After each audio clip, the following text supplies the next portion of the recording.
I'm not jumping in. I have to say this, though. I was listening to the interview through my app. I landed in Spain this morning, in Madrid. I was Really? listening to the interview through my app. It was unbelievably clear. I was a little surprised. It's my first time ever listening to it that long, the app that long. And, man, I was surprised. We had live listeners from Spain. That is amazing. And now that I hear you, yes, we have a huge delay on the phone. That is okay. So what'd you think about it? I thought it was good. It was good to hear him, voice his opinions. Wait on a the minute. city. Just hang on, And, Desmond. I mean, are you riding with the cop or right behind him? What's going on there? Oh, no, I'm sorry. I'm outdoors, so I'm sorry if you hear all that noise. That's all right. Desmond, Bolden flowers are illegal in Spain. For everybody that's listening, I'm sorry. No need to apologize. Continue. I heard the interview, and it was good to hear him talk about Oklahoma City and his transition. Him leaving his decision to leave Florida and come to Oklahoma City, and his vision as a coach here in Oklahoma City for the Thunder. And again, as Todd said earlier, you being one of those guys that's a little bit of a skeptic, and I played that game. I've been in that game, and my biggest drawback on the whole situation is handling the players. That's going to be the biggest issue more than anything. I think is handling the guys, and then not just that. The game is just much different. It's not a college game. I think a lot of college coaches that came into the game thought that they can incorporate college offense, and their playbooks go out of the window. They just don't. It doesn't work in the NBA. You have to have guys, and you have to allow them to be individually talented. The one thing I'm going to say is that I listened to the whole entire interview, and then when you guys asked him the question about Russell Westbrook, his response was pretty short and pretty general. It felt like, we talked about his family, we talked about his days at UCLA, we talked about his rookie year, and I just thought it was a good meeting. That was the extent of his response to that. And for me, I think that's the biggest play in this whole entire process is managing Russell, because he's such a strong personality and he's such a go-getter and a competitive guy, as Coach said. But to me, that's going to be his biggest challenge is managing that personality and in the hopes that, everything works out. I'm still on the fence of I hope it works out because I want Oklahoma City to win. I want them to win. I want a championship in that city. I think they deserve it. I think the organization has worked hard. It's been built. It's been ingrained in the community, and people love it. They're diehard fans of Thunder. And a lot of people of the universities, they sacrifice their university supporting for the Thunder. So I want that to work out. But on the other side of the fence, in all honesty, he has 1 year to make it work. I feel like he has Kevin's contract, and he's got Russell following that. So he's got 1 year to make everybody happy, and I think that's a tough job. How would you if you were the coach, Desmond Mason with us from Madrid, Spain, on the Little Caesars Hot and Ready Hotline, our first Spain live call, I believe, on the show. If you were pick me up some Spanish fly while you're over there, please. Will you hush, please? Will you? That's gross. Will you explain to the listeners, if you were the coach, how you would first approach Russell Westbrook in the means of trying to build a good relationship? It's the approach is hard because you just have to gain his respect, and you gain his respect by your actions, not by what you say. You have to go out and you have to hold guys accountable. You have to be able to manage practices, workouts in the summer, the team during the season, the team during the down times and the high times, the summer league. Everything plays a part. What they're doing in the summer as they work out away from – because no one works out with the trainers at their teams anymore like they used to back in the day. Like, now guys got their own personal trainers and they're working out all over the country and out of the country. And so, to gain a guy like Russell's respect, to me, I'm going to compare Russell from an attitude standpoint as it pertains to his approach to the game and the strength of his attitude and his position is Gary Payton. Gary Payton was one of those guys that it was really hard to crack that egg, but once you did, you had complete loyalty from that guy. I mean, if he was your friend, he was your friend to the grave. I mean, that's just how he functioned. Russell is just like that. He's that guy. I mean, similar background, similar upbringing, similar game in the NBA. I mean, just these big point guards with just so much skill.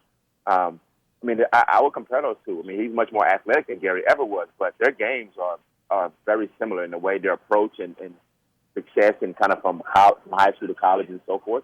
But to crack an egg like Gary Payton, it took so much. Paul Westphal couldn't do it.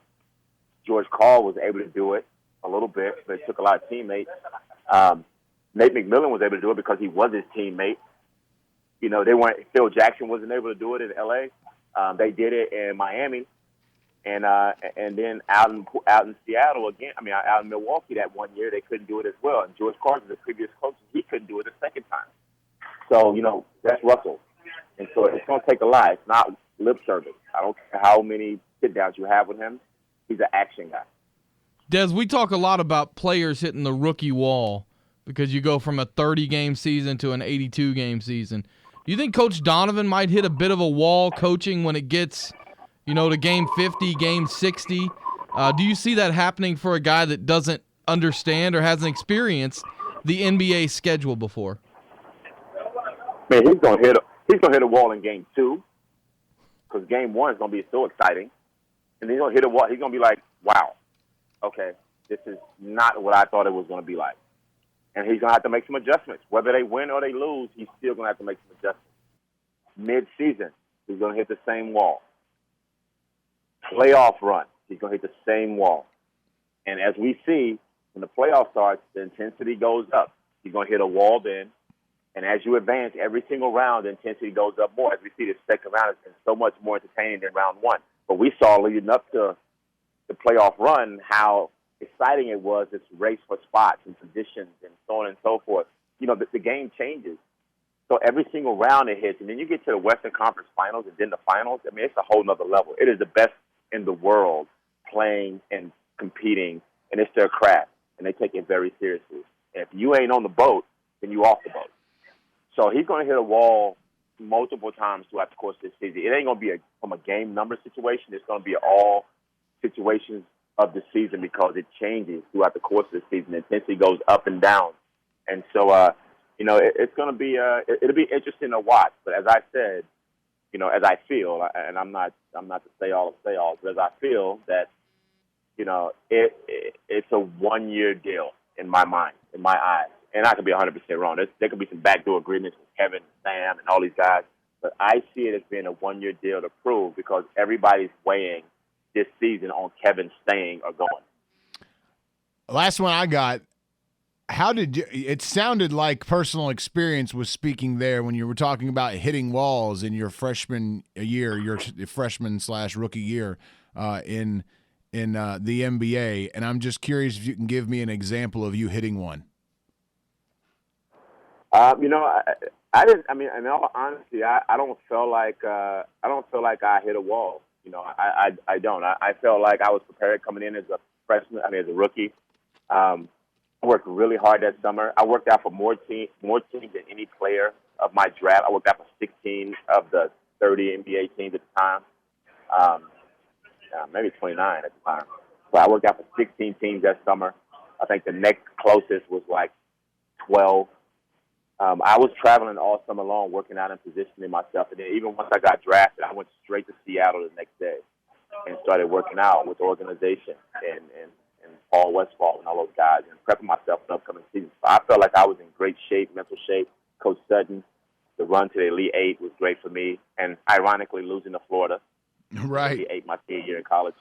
But it was a great run. So mentally I was prepared. I was always competitive. But, I had the stamina to be able to last that course.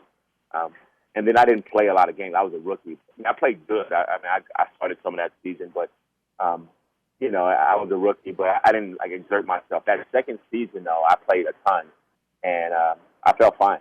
I didn't really hit that quote unquote rookie wall, but as the coaches will say, there's no excuses. You just got to go out and compete.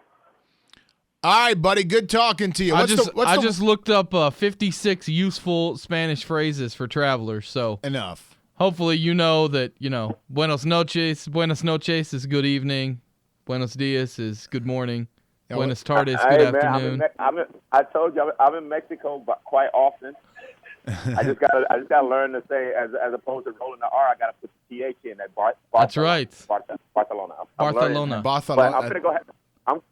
I'm having paella tonight. I'm just saying. I'm having paella. Just curious, what is the weather like there right now? It is. Yesterday it was 95 degrees. Today it's 80. I think it's 86. I'm getting that whole Fahrenheit Celsius thing. Oh yeah. But it's. I think it's roughly it's 86 degrees. But I'm gonna walk over to the Prado Museum and see just my whole art thing. And I'll probably find some. Did you sleep at all during the flight? I did actually. I fell asleep. Did you really? Breaking news. Look at you. That is breaking news. Get the cow out. That coffee. Hey, it took a long time, but guess what I woke up to? I woke up to probably an hour from landing. An old man that's sitting in front of me, his wife. He was yelling at his wife about the bag wouldn't fit in the overhead bin. I mean, literally screaming and on a plane. And I'm thinking to myself, this is either really bad or this guy's crazy as hell. Desmond, I don't know what's going on. Are you going to put your paella on your tarjeta de credito? What, the credit card? Yes. My credit card. Okay, you need to ask. Tarjeta de credito, you need to ask them beforehand. Make sure they accept it. I think it's credito. I don't know. We need to stop this. I'm gonna say cuánto cuesta, and then I'm gonna give them euros. That's all I'm gonna say. Cuánto cuesta. Sounds like a plan. Also, send them our condolences for Real Madrid being knocked out of the Champions League by Juventus. Now that's the end of the interview. Hey! Watch them out. I'm gonna tag this city somewhere. I don't know where. I'm gonna art tag it. I'm gonna post it. I don't know where I'm gonna do it at, but I'm gonna do it somewhere. All right, buddy. Good talking to you. Thanks for calling in, man. Hey, you guys have a good one, man. No doubt. All right, buddy.